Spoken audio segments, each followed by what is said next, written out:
நான் ரொம்ப பீஸ்ஃபுல்லா இருக்கேன் அப்படின்னு நம்ம எப்போ சொல்ல முடியும்? நமக்கு ரெகுலரா தூக்கம் நல்லபடியா இருக்கு அப்படின்னா, நான் நல்லா பீஸ்ஃபுல்லா இருக்கேன் அப்படின்னு சொல்லலாம். நமக்கு பிசிக்கலா வைட்டல் சைன்ஸ் இருக்கு இல்லையா? பிபி, வெயிட்டு, ஹைட் இதெல்லாம் பார்க்குறோம்ல. அந்த மாதிரி நமக்கு சைக்காலஜிக்கலா வைட்டல் சைன் அப்படின்னா, நம்ம நல்லா தூங்குறோமா இல்லையா? அப்படிங்கிறது தான். ஸோ இதை வச்சு தான் நம்மளோட சைக்காலஜி எல்லாமே இருக்கு. எப்படி நமக்கு நார்மலா தூக்கம் வருது அப்படிங்கிறதெல்லாம் உங்களுக்கு லட்டு சாப்பிட்ற மாதிரி அழகா சொல்லித் தர போறேன். Myself Sukumar. I am the student of occupational therapy. நம்ம பிரெயின் ப்ராப்பரா ஃபங்க்ஷன் ஆகணும் அப்படின்னா ஸ்லீப் ரொம்ப ரொம்ப முக்கியம். ஆனா இந்த ஸ்லீப்பை கண்ட்ரோல் பண்றது யாரு? நம்ம பிரெயின் தான். நம்ம பிரெயின்ல ஹைப்போதலாமஸ் அப்படின்ற ஒரு பார்ட் இருக்கு. அந்த பார்ட் தான் ஸ்லீப்பை கண்ட்ரோல் பண்றாங்க. அதாவது பிரெயினே ஸ்லீப்பை கண்ட்ரோல் பண்ணிட்டு அந்த ஸ்லீப்னால பிரெயினே ப்ராப்பரா ஃபங்க்ஷன் ஆகும். அதான் வாழ்க்கை ஒரு வட்டம் இல்லையா? நம்ம எவ்வளவு தூரம் போனாலும் ஆரம்பிச்ச இடத்துல வந்து தான் நிற்போம். சரி, லட்டு சாப்பிடலாம்னு சொல்லியிருந்தோம் இல்லையா? ஆரம்பிக்கலாமா? நம்மளோட ஹைப்போதலாமஸ்ல 2 நியூக்ளியஸ் இருக்கு. ஒன்று டியூப்லோ மமிலரி நியூக்ளியஸ், இதை டிஎம்என் அப்படின்னு சொல்லுவோம். அதே போல வென்ட்ரிலோலேட்ரல் ப்ரீ ஆப்டிக் நியூக்ளியஸ், இதை விஎல்பிஓ அப்படின்னு சொல்லுவோம். So விஎல்பிஓ and டிஎம்என். இந்த டிஎம்என்னை நம்ம தமிழ்நாடு அப்படின்னு சிம்பிளா ஞாபகம் வச்சுக்கலாம். விஎல்பிஓவை வால்பாறை அப்படின்னு ஞாபகம் வச்சுக்கலாம். இந்த 2 நியூக்ளியஸும் ஹைப்போதலாமஸ்ல இருக்கு. என்னென்ன நியூக்ளியஸ்? தமிழ்நாடு, வால்பாறை. இப்போ இந்த தமிழ்நாடோட வேலை என்ன அப்படின்னா நம்மளை வேக்கப் ஆக வைக்கும். ஸோ நம்ம இப்படி நின்று பேசிக்கிட்டு இருப்போம். அதுவே இந்த வால்பாறையோட வேலை என்ன அப்படின்னா நம்மளை அப்படியே தூக்கத்துக்கு கொண்டு போயிடும். இதுதான் வால்பாறையோட வேலை.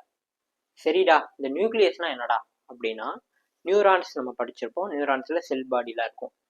அந்த நியூரானோட செல் பாடிலாம் கலெக்டிவா நம்மளுடைய சிஎன்எஸ் பிரெயின் ஸ்பைனல் கார்டுக்குள்ள இருந்துச்சு அப்படின்னா அதான் நியூக்ளியஸ். நியூக்ளியஸ் அப்படிங்கிறது கலெக்ஷன் ஆஃப் நியூரான் அப்படின்னு சொல்லியாச்சு. நியூரானோட செல் பாடி.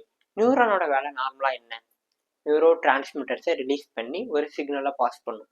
அதே மாதிரி தான் இந்த தமிழ்நாட்டில் இருந்தும் நியூரோ டிரான்ஸ்மிட்டர் ரிலீஸ் ஆக போகிறாங்க. என்ன நியூரோ டிரான்ஸ்மிட்டர்? ஹிஸ்டமின் அப்படின்ற நியூரோ டிரான்ஸ்மிட்டர் ரிலீஸ் ஆக போகிறாங்க. எங்கெங்கே ரிலீஸ் ஆவாங்க அப்படின்னா நம்மளோட செரிப்ரல் கார்டெக்ஸ் ரீஜியன்லையும் நம்மளோட வால்பாறை சொன்னோம்ல அந்த ரீஜியன்லையும்.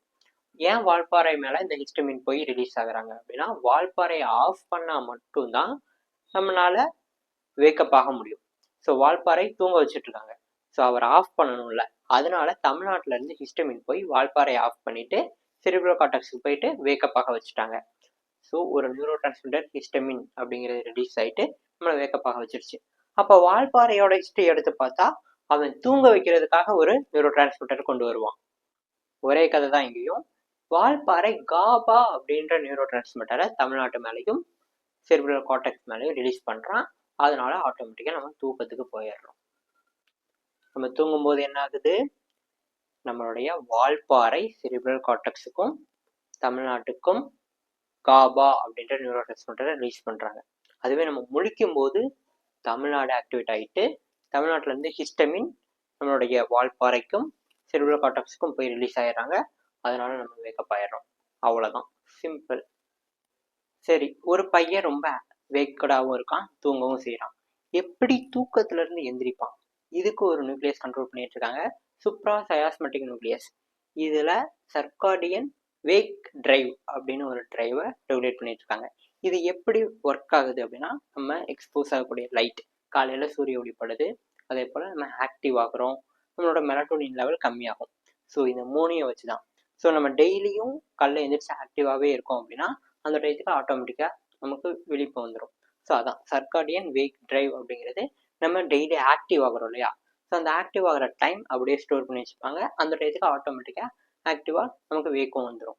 ஆனால் நேச்சுரலாக நம்ம சன்லைட் அண்டு மெலட்டோனின், இந்த சன்லைட் லெவல் அதிகமாகும், மெலட்டோனின் லெவல் கம்மியாகும். இதை வச்சு கூட இந்த சூப்ரா சயாஸ்மெட்டிக் நியூக்ளியஸ் நமக்கு சர்க்காடியன் வேக் டிரைவை இம்ப்ரூவ் பண்ணும். சரி, நம்ம வேக்கப் ஆகிட்டோம், நம்ம முடிச்சு வேலை பார்த்துட்டு இருக்கோம். டே ப்ராக்ரஸ் ஆக நமக்கு இன்னொரு டிரைவ், ஹோமியோஸ்டாட்டிக் ஸ்லீப் டிரைவ் அப்படிங்கிறது இன்க்ரீஸ் ஆகும். ஸோ அது இன்க்ரீஸ் ஆகிட்டு அதோட பீக் லெவலை டச் பண்ணிடுச்சு அப்படின்னா ஆட்டோமேட்டிக்காக வால்பாறை ஆக்டிவேட் ஆயிடுவாங்க. வால்பாறை ஆக்டிவேட் ஆனால் என்ன ஆகும்? நம்ம தூங்கிடுவோம். ஸோ நமக்கு இந்த வால்பாறை ஆக்டிவேட் பண்ணணும் அப்படின்னா ஹோமியோஸ்டாட்டிக் ஸ்லீப் டிரைவ் அதிகமாகணும். இப்போ ஒரு எக்ஸாம்பிள் பார்ப்போம். ஒரு பையன் 7 மணிக்கு எந்திரிக்கிறான் அப்படின்னா அவனுக்கு சர்க்காடியன் வேக் டிரைவ் வந்துருச்சு அப்படின்னு அர்த்தம். அதனால முழிச்சிட்டான். முழிச்சதுக்கப்புறம் அவனுக்கு தமிழ்நாடு ஹிஸ்டமினை ரிலீஸ் பண்ண ஆரம்பிச்சிருவாங்க. அதே போல் அந்த பையன் 11 மணிக்கு தூங்க போகிறான் அப்படின்னா அவனுக்கு sleep drive homeostatic sleep drive increase ஆகும். அப்போ நமக்கு வால்பாறை ஆக்டிவேட் ஆகிட்டு காபாவை ரிலீஸ் பண்ண ஆரம்பிச்சிருவாங்க.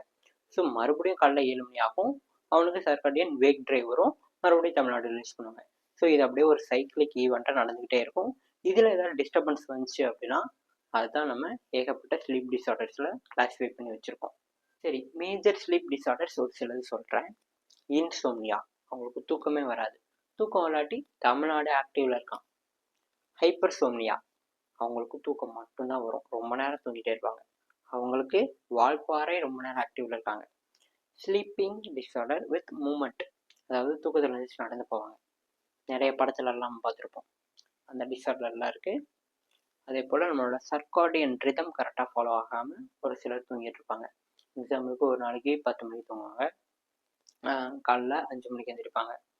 அடுத்த நாள் மதியம் ஒரு 12 மணிக்கு தூங்குவாங்க, நைட்டு 7 மணிக்கு எழுந்திரிச்சு முடிச்சு நைட்டு ஃபுல்லாக ஒர்க் பண்ணிகிட்டு இருப்பாங்க. ஸோ இந்த மாதிரி கண்ட மீனிக்கு கண்ட டயத்தில் தூங்கிட்டு கண்ட இடத்துல எழுந்திரிச்சிட்டு இருப்பாங்க. ஸோ இதுவும் ஒரு டிஸார்டர் தான். நார்கோலெப்சி, நான் சிவப்பு மனிதன் அப்படின்ற ஒரு படத்தில் விஷால் நடிச்சிருப்பார். அந்த படத்தில் அவருக்கு எப்போல்லாம் எமோஷன் வருதோ அப்போல்லாம் தூங்கிடுவார். அதுவும் ஒரு டிஸார்டர் தான், நார்கோலெப்சி. இந்த மாதிரி பெரிய பெரிய ஸ்லீப் டிஸார்டருக்குள்ளே போகிறதுக்கு முன்னாடி நம்ம இப்போ நார்மலான ஸ்லீப்பில் இருக்கோம். இந்த ஸ்லீப்பை நம்ம கரெக்டாக பாதுகாத்துக்கணும்.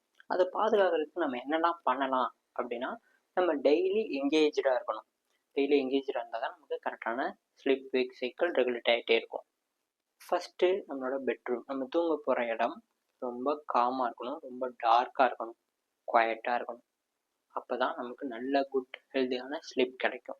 ஸோ இடையில டிஸ்டர்ப் ஆகி மறுபடியும் தூங்கணும் அப்படின்னா அது நோ யூஸ். ஸோ நம்மளோட ஹார்மோனல் சேஞ்சஸ் அடிக்கடி தமிழ்நாடு ஆக்டிவேட் ஆவாங்க, வால்பாறை ஆக்டிவேட் ஆவாங்க, தமிழ்நாடு வால்பாறை இந்த மாதிரி மாறி மாறி போயிட்டு இருந்தால் அது நல்லா இருக்காது. ஸோ தமிழ்நாடுனா தமிழ்நாடு, வால்பாறைனா வால்பாறை, அப்படி ஆக்டிவேட் ஆனால் தான் கரெக்டாக இருக்கும். அடுத்ததாக சர்க்காடியன் ரிதம். ஸோ நம்ம கரெக்டான டயத்தில் தூங்க போகணும், கரெக்டான டயத்தில் எழுந்திரிக்கணும். ஸோ வீக்கெண்டு தானே, நம்ம எப்போ வேணுமோ தூங்கிக்கலாம் அப்படின்ட்டு அந்த ஒரு சின்ன மிஸ்டேக் பண்ணுறதா அவங்களுக்கு வீக் டேஸ் ஃபுல்லாக தூக்கத்தை பாதிக்குது. தூங்குறதுக்கு முன்னாடி ஃபோன் யூஸ் பண்ணக்கூடாது, ஆல்கஹால் யூஸ் பண்ணக்கூடாது, கெஃபைன் நம்ம காஃபி குடிக்கக்கூடாது, நிக்கோட்டின் யூஸ் பண்ணக்கூடாது, ஸோ ட்ரக்ஸ் எதுவுமே யூஸ் பண்ணக்கூடாது. ஈவன் நம்ம காஃபி டீ கூட குடிக்கக்கூடாது. அப்போ தான் நமக்கு நல்ல ஹெல்த்தியான ஸ்லீப் கிடைக்கும். அதே போல் நம்ம தூங்குறதுக்கு முன்னாடி ஹெவியாக சாப்பிடவும் கூடாது, அதிகமாக தண்ணியும் குடிக்கக்கூடாது. இது ரெண்டுமே ப்ராப்ளம் தான். ஸோ நிறைய பேர் நல்லா சாப்பிட்டு நல்லா தண்ணி குடிச்சிட்டு படுத்தா நல்ல தூக்கம் வருது அப்படின்னு நினைப்பீங்க. ஸோ அது கொஞ்ச நாளைக்கு உங்களுக்கு அப்படி நல்லா வர மாதிரி இருக்கும். அதுக்கப்புறம் உங்களுக்கு காம்ப்ளிகேஷன்ஸ் நிறைய வரும், பிரச்சனைகள் வரும். அதனால நீங்கள் தூங்கும்போது எப்போவுமே லிமிட்டடாக சாப்பிட்டு லிமிட்டடாக தண்ணி குடிச்சுக்கோங்க. அதான் உங்களுக்கு ஹெல்த்தியான ஸ்லீப்பை ரொம்ப நாள் வர வைக்க முடியும். இந்த உலகத்தில் எல்லாருக்குமே கண்டிப்பாக ஒரு எதிரி இருப்பான். அந்த மாதிரி இந்த ஸ்லீப்புக்கும் ஒரு எதிரி இருக்கான், ஸ்ட்ரெஸ். அந்த ஸ்ட்ரெஸ்ஸை கண்ட்ரோல் பண்ணிட்டா இந்த ஸ்லீப் ஆட்டோமேட்டிக்காக வந்துடும். எதிரி இல்லாட்டி நண்பன் ஆட்டோமேட்டிக்காக வரும் இல்லையா? அந்த எதிரியை எப்படி போக்குறது அப்படிங்கிறத தனி வீடியோவில் நம்ம சூப்பராக எக்ஸ்பிளைன் பண்ணியிருக்கோம். அதை ஒரு வாட்டி கிளிக் பண்ணி பாருங்கள், ஸ்லீப் ஆட்டோமேட்டிக்காக வந்துடும். எல்லாமே ஒரு சிம்பிளான மைண்ட் செட்டு தான். இப்போது ஸ்லீப்புக்கு நம்ம ரொம்பலாம் யோசிக்க தேவையில்லை. ஸோ ஒரு பறவை இருக்குது, பறவை ஏன் ரொம்ப ஹைட்டில் பறக்குது? ஏன்னா அதோட வெயிட் கம்மி. ஸோ நம்ம வெயிட்டை கம்மியாக்கிட்டோம் அப்படின்னா ஆட்டோமேட்டிக்காக ஸ்லீப் வரும், நம்மளோட ஸ்ட்ரெஸ் எல்லாம் போயிடும். ஸோ வெயிட் கம்மியாகிடுச்சு அப்படின்னா ஆட்டோமேட்டிக்காக நம்ம எங்கே வேணுமா பறக்கலாம். ஸோ ஸ்லீப் நமக்கு ஒரு தடையாகவே இருக்காது. ஸோ நான் வெயிட்டுன்னு சொல்கிறது எதுவும் நெகட்டிவாக எதுவும் சொல்லலை. நீங்கள் ஏதாவது ஒரு ப்ராப்ளமில் இருக்கலாம், ஏதாவது ஒன்று திங்க் பண்ணிகிட்டு இருக்கலாம், அல்லது ஏதோ ஒரு ஸ்ட்ரெஸ்ஸில் இருக்கலாம். அதை வந்து நீங்கள் அதுக்குள்ளே இருக்கீங்க அப்படின்னு நினச்சா அதை நீங்கள் வெயிட்டாக ஃபீல் பண்ணுறனால தான் உங்களுக்கு ப்ராப்ளம்லாம் வருது. அதை ஃப்ரீயாக விட்டுட்டு பறவை மாதிரி பறந்துட்டோம் அப்படின்னா நமக்கு எதுவுமே பிரச்சனை இல்லை அப்படின்னு சிம்பிளாக சொல்ல வரேன். அடுத்தடுத்த வீடியோஸில் நம்ம ஸ்லீப் டிஸார்டர் ஒவ்வொன்றா தனித்தனியாக பற்றி பேசலாம். எப்படி வந்து தூக்கத்தில் இருந்துச்சு நடந்து போகிறாங்க, எப்படி ரொம்ப நேரம் தூங்கிட்டே இருக்காங்க அப்படிங்கிறதெல்லாம் நம்ம தெளிவாக பேச போகிறோம். ஸோ உங்களோட சப்போர்ட் எனக்கு ரொம்ப தேவை. ஸோ மறக்காமல் சப்ஸ்கிரைப் பண்ணிக்கோங்க. டாடா.